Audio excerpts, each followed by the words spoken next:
เมื่อสงผู้ทรงป้อยวาสนามะนาวเขากูก็ครับมือคำว่าในกอมีปางเคเข่งหิมกันก็สู้เหมือนเจ้าหนังแอฟเอครับเป็นจุ่มคริสเดเปเลตยากันตั้งแมนเชสเตอร์ซิตี้เลยในปางเคเข่งพวกในก็เป็นไผ่คริสเดเปเลตในคานอตีเอาเปแมนเชสเตอร์ซิตี้เสียเลยแทนก็สู้แอฟเอครับกว่าในคาอที่เลยว่าเป็นตั้งยุ่มยำอันพิษเบิงเต้ๆต่อจุ่มแมนซิตี้เลยตั้งผู้ปันเฮียงเฮาขาจุ่มแมนซิตี้ตั้งเซ็งในคานอว่าคริสเดเปเลตนั่นก็มีลีตาเตียเอาเปแมนซิตี้เลยในปางเคเข่งพวกในก็แมนซิตี้เลยกุ้มหมักนังถึงเป็น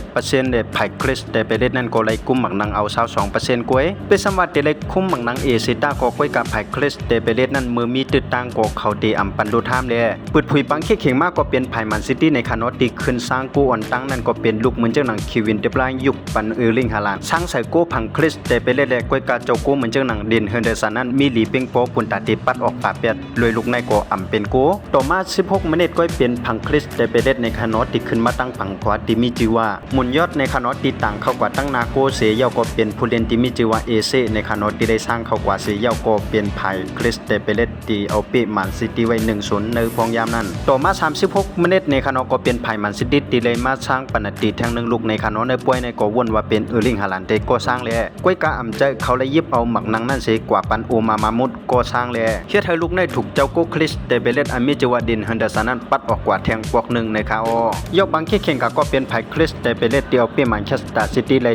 1-0เสียซูผู้เล่นอันคือแคมในปังแข่งปอกในก็เป็นเจ้าโกเหมือนเจ้าหนังเรียนฮันเดอร์สันในคาเลนอตตีเลยกว่าในปังแข่งปอกในตีเลยวางยินสิลายจอมผู้ปันแห่งจุ่มมันเสเดียวขาตั้งเสียงเลยยกองยินดีจุ่มจอมผู้ปันแห่งคริสเดเปเลตเตียนเขาเลยเทียนก็สู้กว่าเนื้อปอกในคานอการไล่แทนก็สู้เอฟเอครับกว่าในก็เตเลว่าเป็นปอกบอลตั้งสุดเนื้อนาเซอร์ปืนคริสแต่ไปเล่นเลยยกก็พอนดีเตียนจุ่มเขาเตเลฮับเทียงนั่นก็เป็นจันไล่การยูโรปาลีกอันจุ่มเขาเตเลเขากว่าเล่นกำซื้อตาปีนานั่นในคาวออกขาตั้งเสียงทั้งหมดก็มีจังหนังในคานอสังเจว่าผู้ทรงด้วยวาสนามะนาวเขาเจียกด้วยทรงด้วยลองข่าวสารมะนาวภายใต้ในก็อย่าลืมเน็กไลน์นิกเชยกก็ฝากติดตามบรรปาดังของ YouTube ข่าวสารมะนาวภายใต้เอาครับพอในคานอข่าวสารมะนาวภายใต้ไม่ซุงค่า